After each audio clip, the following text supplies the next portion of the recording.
अस्सलाम वालेकुम। Welcome back to Fortinet NSC essentials on Urdu IT academy. आज हम स्टार्ट करेंगे अपना लेक्चर नंबर 4। तो सबसे पहले आज के लेक्चर की आउटलाइंस को देख लेते हैं। आज के लेक्चर में हम अपनी फर्स्ट लैब परफॉर्म करेंगे और सबसे पहले हम फोर्टिनेट के ऊपर अपना अकाउंट क्रिएट करना सीखेंगे। फिर उसके बाद वहाँ से हम VM डाउनलोड करेंगे। VM डाउनलोड करने के बाद उसकी इंस्टॉलेशन और रिक्वायरमेंट्स को समझेंगे ऑन VM वर्क स्टेशन। और लास्ट में हम नेटवर्क कार्ड्स की टाइप्स को समझेंगे। VMware के ऊपर डिफरेंट टाइप ऑफ कार्ड्स होते हैं, वो हम कैसे यहाँ पे असाइन कर सकते हैं अपनी FortiGate के साथ। फिर FortiGate की VM में हम एक IP मैनेजमेंट IP असाइन करेंगे, जैसे हम उसको अपने वेब बेस्ड मैनेजर के ऊपर कनेक्ट कर सकें। तो ये सारी चीज़ें हम आज की लैब में परफॉर्म करेंगे।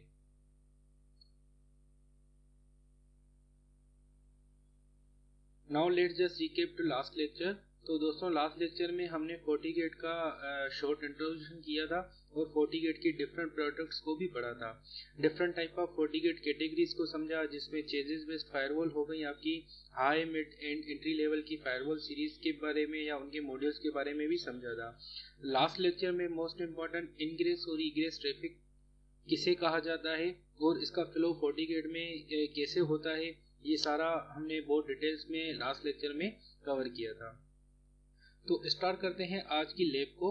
सबसे पहले आप सब FortiGate की ऑफिशियल वेबसाइट support.fortinet.com पर अपना अकाउंट क्रिएट कर लें, तो जिससे आप सब इजीली Fortinet के VMs, फर्मवेयर्स या अदर मटेरियल्स इजीली डाउनलोड कर सकें। तो मैं आपको दिखा देता हूँ। ये है Fortinet का ऑफिशियल पेज support.fortinet.com। यहाँ पर आप रजिस्ट्रेशन कर सकते हैं अपने अकाउंट की और उसके बाद आप लॉगिन भी कर सकते हैं। तो मेरा अकाउंट ऑलरेडी क्रिएट है, तो मैं डायरेक्ट जाके लॉगिन करके दिखा देता हूँ आपको। ये मेरी ऑफिशियल अकाउंट है। ये लॉगिन होने के बाद आप यहाँ पे डिफरेंट टाइप होम है, एसेट्स हैं। जैसे एसेट्स में आप जो भी इनकी प्रोडक्ट परचेज करेंगे वो आपकी एक्टिवेट होंगी या उनको व्यू या मैनेज कर सकते हैं। तो अभी करंटली हम सिर्फ इसके डाउनलोड ऑप्शन में जाते हैं और यहाँ से आप फर्मवेयर इमेजेस भी डाउनलोड कर सकते हैं, VM इमेजेस भी डाउनलोड कर सकते हैं। तो करंटली हम VM इमेजेस में चले जाते हैं।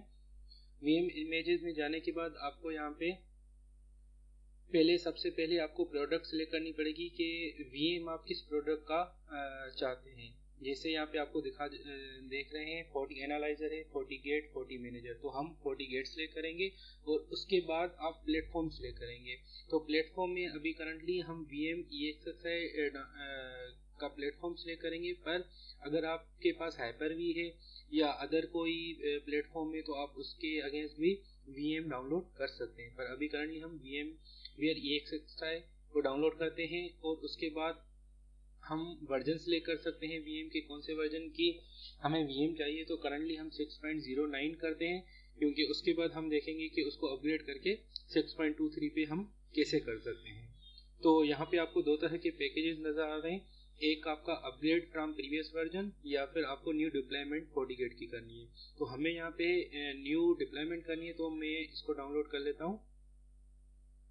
तो ये यहाँ पे डाउनलोड होगा, पर मेरे पास ऑलरेडी डाउनलोडेड वर्जन है, तो मैं इसको होने देता हूँ और मैं आपको डायरेक्टली लेके जाता हूँ अपने जो मेरे पास ऑलरेडी है। ये मेरे पास ऑलरेडी इनकी VM डाउनलोडेड है।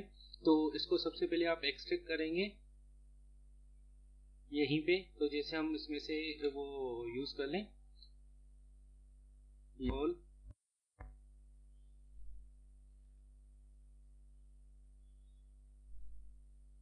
यहाँ पे एक्सट्रैक्ट होने के बाद इस तरह से आपको यहाँ से OVF उठाना है। OVF को डबल क्लिक करेंगे तो ये डायरेक्टली आपकी यहाँ पे न्यू एक VM क्रिएट हो जाएगी। एग्री। अब इसको आप इस मशीन को नाम दे सकते हैं। मैं इसको दे देता हूँ UITA FortiGate। इंपोर्ट कराएंगे।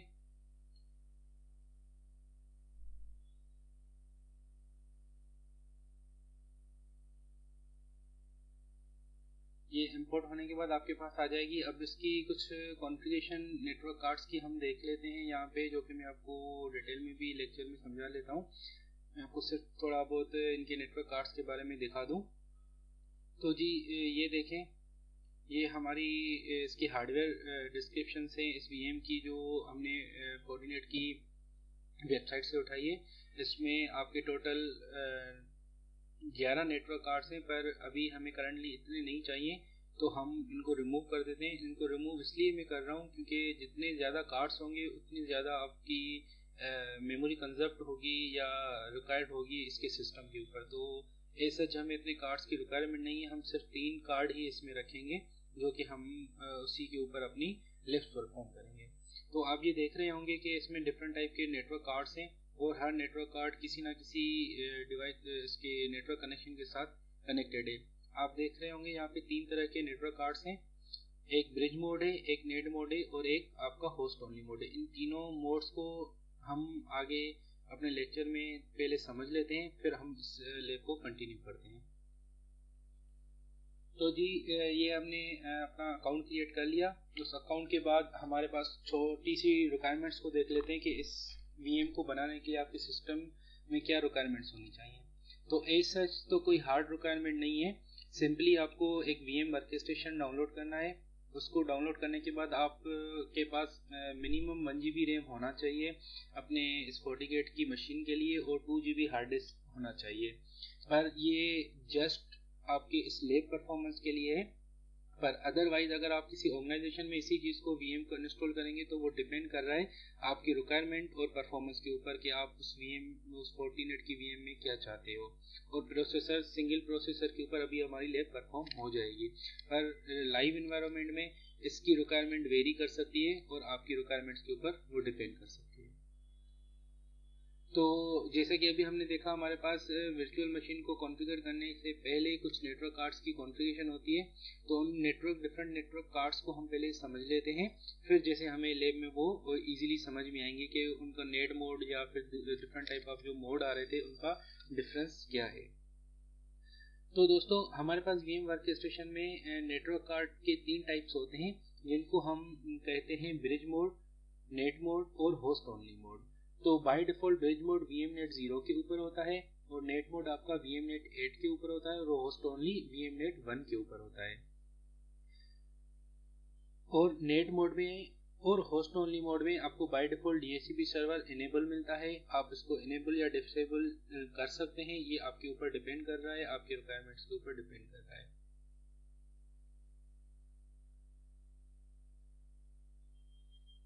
अब हम नेट मोड को डिस्कस कर लेते हैं कि नेट मोड वीएम वर्कस्टेशन में कैसे वर्कआउट करता है। विथ नेट और नेटवर्क एड्रेस ट्रांसलेशन भी कहा जाता है इसको। The virtual machine will receive an IP address from VMware workstation build in DHCP server. तो DHCP सर्वर जो वीएम वर्कस्टेशन के ऊपर बाय डिफॉल्ट चलता है, उसी DHCP सर्वर से आपका net mode network card IP receive करता है और वो आईपी असाइन होने के बाद आपके नेटवर्क एड्रेस से ट्रांसलेट होके आपके मेन वर्कस्टेशन की फिजिकल एडाप्टर से आपकी पूरे नेटवर्क या पब्लिक नेटवर्क या इंटरनेट को एक्सेस कर सकते हैं। और इसकी सबसे मेन लिमिटेशन जो है ये है कि नेटवर्क कार्ड सिंगल नेटवर्क के ऊपर आप रन कर सकते हैं। मल्टीपल नेट के नेटवर्क्स आपके वीएम में नहीं रन हो सकते। और नेक्स्ट हमारा जो नेटवर्क कार्ड का टाइप है वो है ब्रिज नेटवर्क। तो ब्रिज नेटवर्क में क्या होता है, for VM running in workstation instead of the default of net you can configure them with bridge network. तो बाय डिफॉल्ट जैसे मैंने कहा कि वो नेट मोड में भी हो सकते हैं, तो आप उनको चेंज कर सकते हैं ब्रिज मोड में भी। With bridge network the virtual machine is on same network as the host. तो ब्रिज मोड में होता क्या है कि ब्रिज मोड में आपकी वीएम और आपका जो होस्ट होता है, जो कि आपका सिस्टम या लैपटॉप या पीसी कह लो, वो एक ही नेटवर्क में हो जाते हैं। तो उसके बाद आपकी वीएम कहाँ से उसको आईपी असाइन होगी, आप ही के नेटवर्क जो कि लोकल एरिया नेटवर्क आपका होगा उसी ऑर्गेनाइजेशन से या उसी कंपनी के DHCP सर्वर से या उसी कॉर्पोरेट नेटवर्क से उसको आईपी असाइन होगी। तो इसमें एक अच्छी बात ये होती है कि आपको उस वीएम मशीन का RDP इजीली कनेक्ट हो जाता है विदाउट एनी फर्दर रिक्वायरमेंट्स। पर उसका डाउन साइड मतलब डिसएडवांटेज एक ये भी है कि वो वीएम आपके नेटवर्क का पार्ट बन जाती है, और नेटवर्क के पार्ट बनने के बाद वो आपके लिए सिक्योरिटी ब्रीचेस का भी एक वे बन जाती है। तो उस वीएम मशीन को भी आपको क्रिटिकल सिचुएशन से आउट करना होता है, तो उसके लिए उसमें आपको एंटी मेलवेयर्स या फिर other type of antivirus softwares या उसको सिक्योरिटी ब्रीचेस से निकालने के लिए आपको सारे उनके ऊपर फीचर्स इनेबल करने पड़ते हैं। और लास्ट हमारा जो नेटवर्क टाइप होगा वो होगा host only. Host only the host only virtual network connects the virtual machine to the host only. In other words, the VM can only communicate with the host that is running VMware workstation, but it has no LAN network access, and no communication to the other VMs that are running on the same host under workstation. अब होगा क्या, जब आप अपनी VM के card को host only network में assign करेंगे तो वो नेटवर्क आपका किसी भी इंटरनेट एक्सेस या किसी भी अदर वीएम से कम्युनिकेट नहीं कर पाएगा। क्यों? क्योंकि वो होस्ट ओनली का पार्ट होगा, और होस्ट ओनली पार्ट में वही वीएम उसी से कम्युनिकेट कर सकती है जिसमें उसको वही सेम नेटवर्क असाइन होगा। जैसे हमने नेट में देखा या ब्रिज में देखा कि वो आपके मशीन्स का पार्ट बन जाते हैं, आपके लोकल एरिया का पार्ट बन जाते हैं, और उनको इंटरनेट एक्सेस भी होता है, पर इस होस्ट ओनली नेटवर्क में ये नहीं होगा। और हम इन तीनों के डिफरेंसेस हम प्रैक्टिकल में भी देखेंगे कि हम कहाँ पे कर सकते हैं। The VM running with host only network option will receive an IP address from workstation DHCP server from a different scope than the net network. तो इन दोनों के DHCP सर्वर का स्कोप जो है डिफरेंस होगा, पर इन नेट में या फिर आपके होस्ट ओनली में जो DHCP असाइन होगा वो आपके VM वर्कस्टेशन का ही असाइन होगा। जबकि हमने ब्रिज में देखा था कि ब्रिज में वो आपके लोकल एरिया नेटवर्क का या आपके कॉर्पोरेट नेटवर्क का या आपके ऑर्गेनाइजेशन का DHCP सर्वर यूज करता है। अब होस्ट ओनली मोस्टली आपका शेयरिंग बेस पे होता है, जहाँ पे आप मल्टीपल टेस्ट एनवायरनमेंट क्रिएट करते हैं, जैसे कि हम यहाँ पे करेंगे, तो वहाँ पे ये यूज होता है। तो हम अभी अपनी मशीन के थ्रू जाते हैं। जैसे मैंने आपको इन तीनों का डिफरेंस बता दिया, तो हम अभी करंटली अपने 3 नेटवर्क कार्ड को तीनों में रख लेते हैं। जैसे कि पहले नेटवर्क एडाप्टर को मैं होस्ट ओनली में रख देता हूँ, कस्टम में जाने के बाद VMnet1 होस्ट ओनली पे रख देता हूँ, और दूसरे नेटवर्क कार्ड को मैं नेट मोड में रख देता हूँ, और तीसरे कार्ड को मैं इसको ब्रिज मोड में ही रहने देता हूँ। तो ये आप इसको पावर ऑन कर दें। जब तक ये पावर ऑन हो, मैं अपने लैन कार्ड्स की कुछ आईपी स्कीम्स आपको दिखा देता हूँ।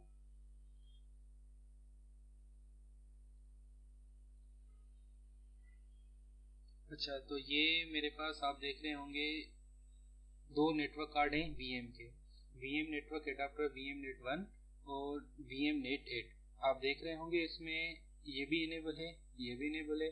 तो इसकी आईपी स्कीम अगर आप देखेंगे तो यहाँ पर मेरे पास 192.168.188.1 की चल रही है, और इस कार्ड में देखेंगे तो एक और चल रही होगी 163.1 की। अब इन मजीद में इनकी आपको ये भी दिखा देता हूँ। वर्चुअल नेटवर्क कार्ड में इनके ऊपर इस VM के अंदर जो नेटवर्क कार्ड है उसमें क्या क्या IP DHCP पुल चल रहे हैं और किस तरह से उनकी सेटिंग की जाती है जब तक हमारी VM जो है प्रॉपरली पावर ऑन हो जाए। तो ये देख सकते हैं मेरे पास VMnet8 जो है वो होस्ट ओनली पर है, और VMnet8 जो है वो नेट मोड पर है, और उनके ऊपर DHCP सर्वर्स इनेबल हैं, और उनके सबनेट मास्क ये आप देख सकते हैं, और इनको आप चेंज वगैरह भी कर सकते हैं। यहाँ से आप चेंज सेटिंग में जाके ये आपसे एडमिनिस्ट्रेशन राइट्स मांगेगा, आप यस कर दें।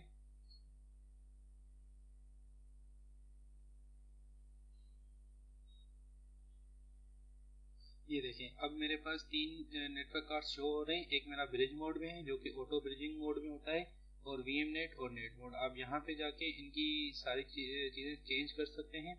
यहाँ पे मेरा नेट मोड जो है उसका DHCP पूल यहाँ से आप डिफाइन भी कर सकते हैं अपना, जो आप रख सकते हैं चेंज करके, या होस्ट ओनली में जाके आप उसका DHCP सर्वर चेंज कर सकते हैं। अच्छा, इसमें जो ब्रिज मोड है उसमें एक चीज़ नोट कर लें कि हमारे पास दो तरह के नेटवर्क चलते हैं मेरे लोकल सिस्टम में। एक मेरा वाईफाई हो सकता है या फिर मेरा इथरनेट कार्ड भी हो सकता है। तो ब्रिज मोड में हमारा जो DHCP पूल यूज़ होगा वो इसी मशीन का होगा। तो इसी मशीन में मेरा ब्रिज मोड जब कनेक्ट होगा तो वो आपसे ये भी रिक्वायर्ड करेगा कि या कि वो आपके वाईफाई का DHCP यूज़ करे या कि आपके इथरनेट का यूज़ करे। तो वो आप यहाँ से चेंज भी कर सकते हैं।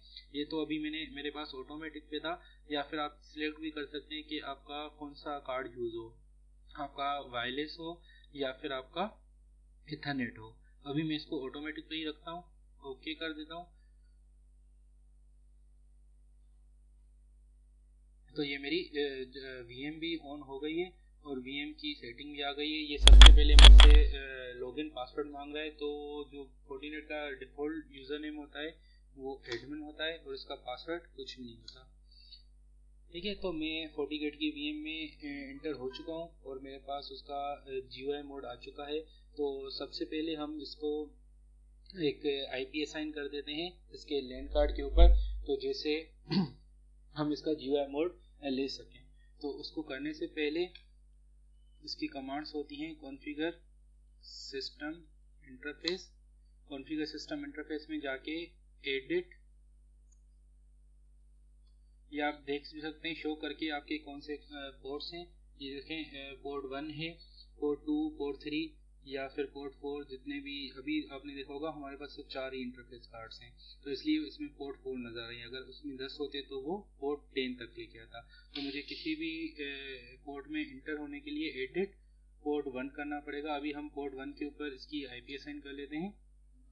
अब करंटली इस एडिट पोर्ट 1 में जाने के बाद इसकी कॉन्फ़िगरेशन देखने के लिए हम शो करेंगे। तो इसमें अभी हमारा जो सेट किया हुआ है मोड वो DHCP मोड पर है। तो हम सबसे पहले इसको DHCP मोड से हटाएंगे और इसका सेट मोड कर देंगे स्टैटिक। ठीक है, सेट मोड स्टैटिक करने के बाद हम इसको IP एड्रेस असाइन करेंगे। IP एड्रेस, अच्छा सेट IP एड्रेस करेंगे। सेट IP, हमें इसको IP देनी है जो कि हमारे नेट के, जो कि हमारे होस्ट के ऊपर IP चल रही थी। तो हमारे उसके ऊपर जो IP चल रही थी वो थी 192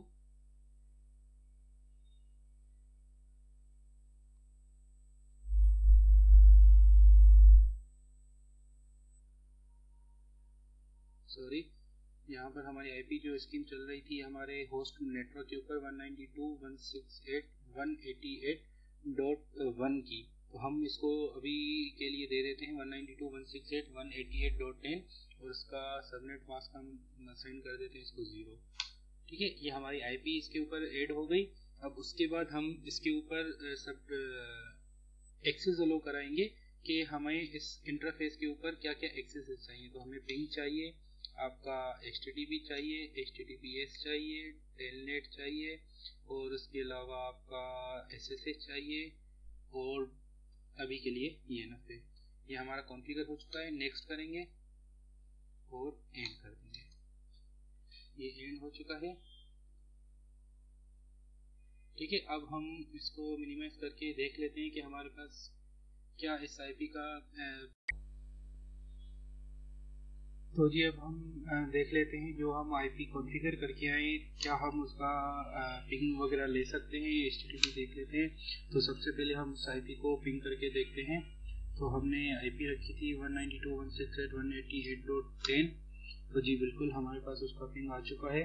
तो अब हम उसका GUI मोड लेने की कोशिश कर रहे हैं। तो उसकी IP है को सिंपल एक्सेस कर लेंगे 192.168.188.10। तो जी बिल्कुल ये हमारे पास GUI मोड भी आ गया और बाय डिफ़ॉल्ट इसका पासवर्ड कुछ भी नहीं होता।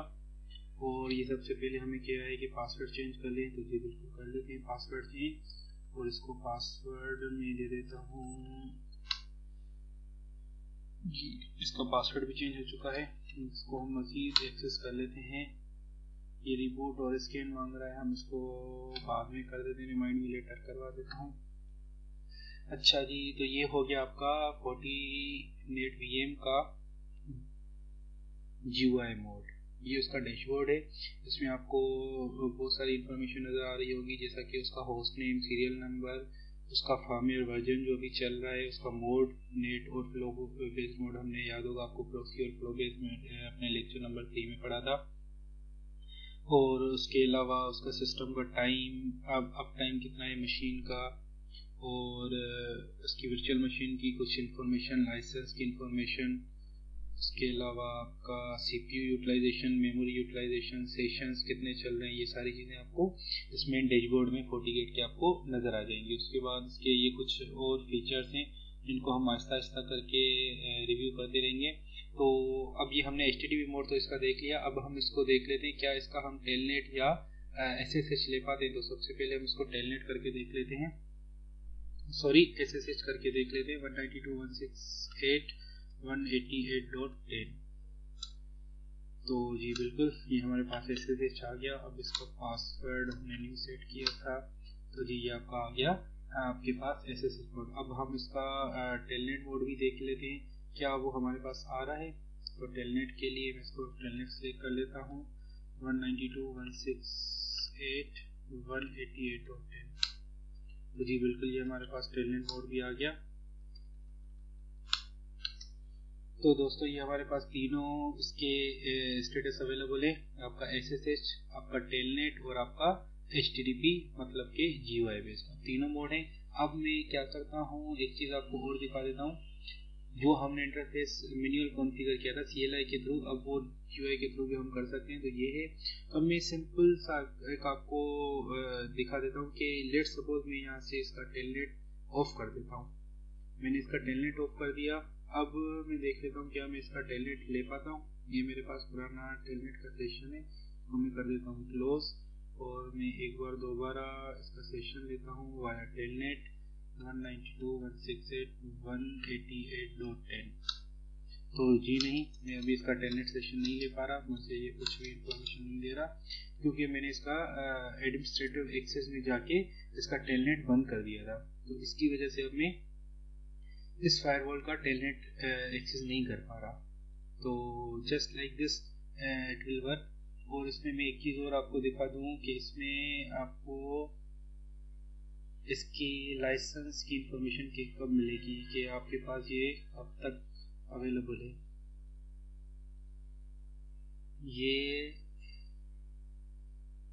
मशीन आपके पास सिर्फ और सिर्फ 15 दिन के लिए अवेलेबल होती है, इवोल्यूशन लाइसेंस पीरियड जो होता है इसका। और ये आपको इंफॉर्मेशन यहाँ पे नज़र आ रही होगी।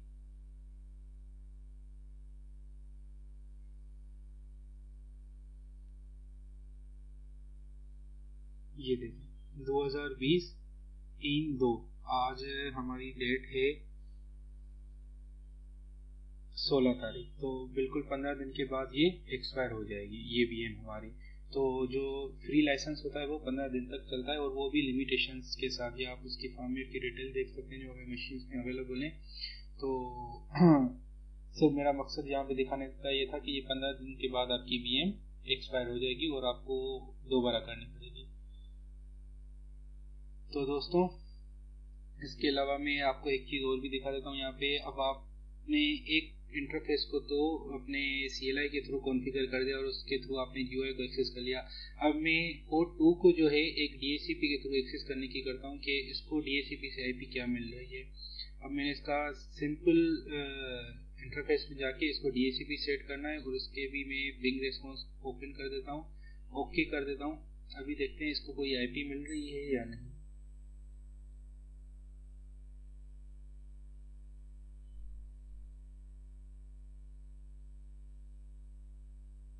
तो जी ये देखें इसको IP मिल चुकी है, ये कनेक्टेड हो चुका है और इसको IP मिली है 192.168.163.128। अब आप ये देख सकते हैं ये IP इसको कहाँ से मिली। ये मैं आपको दोबारा उस VM में जाके दिखा देता हूँ। ये VM है हमारा, और VM में इसकी सेटिंग देख लेते हैं। हम देखेंगे कि हमने 2 नंबर नेटवर्क कार्ड को किसके ऊपर असाइन किया था, नेट के ऊपर। तो नेट के ऊपर मैंने आपको दिखा दिया था कि नेट के ऊपर जो हमारा DHCP पूल चलेगा वो इसी VM का चलेगा, और इस VM को देखने के लिए जो हमने इसको IP असाइन की हुई है इसके DHCP के ऊपर, वो यहाँ से आप दोबारा देख सकते हैं। तो हमने इसको यही IP स्कीम दी थी 192.168.163 की, ये आप देख सकते हैं। ये हमारा नेटवर्क कार्ड है नेट का, और इसका ये DHCP है। तो जस्ट ये आपको कंफर्म करवाने के लिए कि ये नेटिंग के ऊपर कैसे इंटरफेस काट लेगा। अब थर्ड हमारा जो इंटरफेस है उसको हमने रखा था ब्रिज मोड के ऊपर। अब ब्रिज मोड में मैंने आपको बताया था कि क्या होगा, वो आपकी मशीन के ही की ना कोई IP उठा के लाएगा। फिर मैं इस थर्ड नंबर इंटरफेस को भी DHCP के ऊपर कॉन्फ़िगर कर देता हूँ और सिंपल जस्ट ओके कर देता हूँ। तो अब देखते हैं कि ये थोड़ी देर में क्या हमारे पास इंटरफेस IP लेके आ रहा है। तो जी ये देखें, ये आपका लेके आया है कनेक्टेड 192.168.43.194। ये मेरे लोकल अभी जो नेटवर्क में चल रही होगी ब्रिज के ऊपर, वो IP है। ये तीनों कार्ड के ऊपर आपने देखा कि वो कैसे DHCP लेके आया और क्या क्या एक्सेसेस मिले। तो नेक्स्ट लेक्चर में हम देखेंगे कुछ मज़ीद इनकी सेटिंग्स। तो आज के लिए इतना ही, और मिलते हैं अगले लेक्चर में। तब तक के लिए अल्लाह हाफिज़।